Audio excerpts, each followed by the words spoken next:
গোবিন্দা বাজার কর্তৃক আয়োজিত আজকের সভা সম্মানিত সভাপতি উপস্থিত আছেন প্রধান অতিথি হিসেবে তজুমুদ্দিন উপজেলা বিএনপির সম্মানিত সভাপতি সর্বজন শ্রদ্ধা ব্যক্তিত্ব জনাব আলহাজ গোলাম মুস্তফা মিন্টু মিয়া।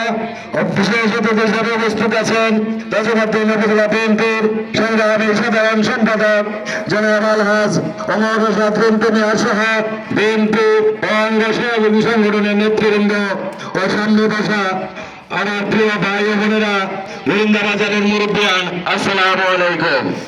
আমরা সমবেত হয়েছি আগামী 12 ফেব্রুয়ারি অনুষ্ঠিত ত্রয়োদশ জাতীয় নির্বাচন উপলক্ষে। প্রিয় ভাইয়েরা আমার, আগামী 12 ফেব্রুয়ারি নির্বাচনে সমগ্র বাঙালি জাতির জন্য একটি ঐতিহাসিক মুহূর্ত। এই ঐতিহাসিক নির্বাচন বাঙালি জাতির আগামী দিনের বাঙালির ভবিষ্যৎ নির্ধারণ করবে। গত 17 বছর এক কঠিন বিভীষিকাময় পরিস্থিতির মধ্যে আমরা নিপতিত ছিলাম সমগ্র বাঙালি জাতি। আমরা আমাদের ভোট দিতে পারি নাই। গণতান্ত্রিক রাষ্ট্রের কাঠামোগুলি সমস্ত কাঠামো ভেঙে চৌচির হয়ে গিয়েছিল।